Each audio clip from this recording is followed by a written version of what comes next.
अस्सलामुअलैकुम जी, welcome back to my YouTube students. आज हमने बायोलॉजी क्लास 11th के चैप्टर 13 को डिस्कस करना है, जिसका नाम है गैसेस एक्सचेंज। ठीक है, तो यहाँ पे बहुत से बच्चों के माइंड में ये आता है कि जो गैसेस एक्सचेंज है इतनी इंपॉर्टेंट क्यों होती हैं।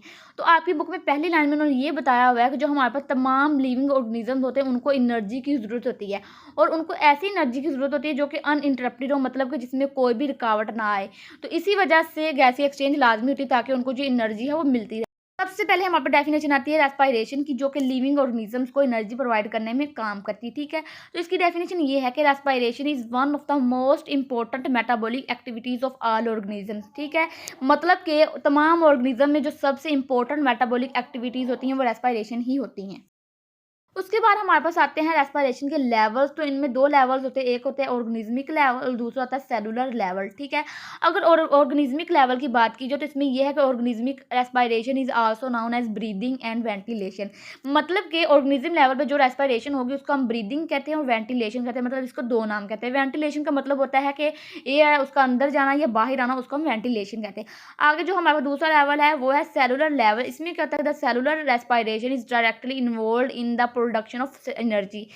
इस बात का मतलब ये है कि जो हमारे पास सेलुलर रेस्पिरेशन होती है वो एनर्जी की प्रोडक्शन में इन्वॉल्व होती है, और वो एनर्जी किसके लिए नेसेसरी होती है, necessary for all living organisms और एक्टिविटीज़। मतलब कि सेलुलर रेस्पिरेशन जिस एनर्जी की प्रोडक्शन में इन्वॉल्व होती है वो एनर्जी तमाम लिविंग ऑर्गेनिजम्स की एक्टिविटीज़ में हेल्प करती है। ठीक है, यहाँ तक हमारी बात क्लियर होगी कि रेस्पिरेशन क्या होती है और इनके लेवल्स क्या। अच्छा जी स्टूडेंट्स, मेन शॉर्ट क्वेश्चन अब स्टार्ट हो रहा है कि advantages and disadvantages of gas exchange in air and in water. मतलब कि हमने ये देखना है कि एयर एंड वाटर में से कौन सा मीडियम सबसे ज़्यादा अच्छा होता है। ठीक है, तो इनमें फर्स्ट पॉइंट ये है कि air is better respiratory medium than water. मतलब कि एयर सबसे ज़्यादा अच्छा मीडियम होता है, किसकी निस्बत, वाटर की निस्बत। ठीक है, आगे इसका सेकंड पॉइंट ये है कि oxygen can be obtained more easily from air than water because of many reason. अगर देखा जाए तो हमें एयर से जो ऑक्सीजन है वो जल्दी ऑब्टेन हो जाती है, किसकी निस्बत, वाटर। यहाँ पे हमारे पास बहुत सी रीजन है जिसकी वजह से हमें ये पता चलता है कि जो एयर है वो वाटर से ज़्यादा अच्छा मीडियम क्यों होता है। सबसे पहली रीजन हमारे पास ये है कि the oxygen content in air is much higher. जो हमारे पास एयर में ऑक्सीजन का कंटेंट होता है वो बहुत ही ज़्यादा हाई होता है, while the oxygen content in water is lower than air.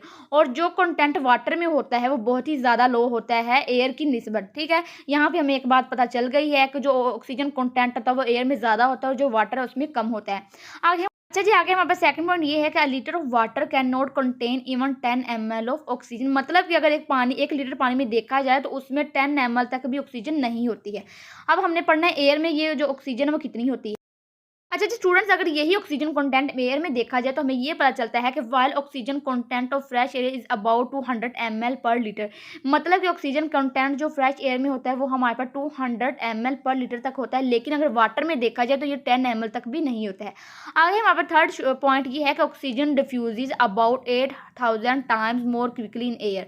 मतलब कि अगर एयर में देखा है जो हमारे पास ऑक्सीजन डिफ्यूज होती है वो 8000 टाइम्स तक होती है, लेकिन अगर वाटर में देखा जाए तो हमें ये पता चलता है कि while in water oxygen diffuses less than 8000 times।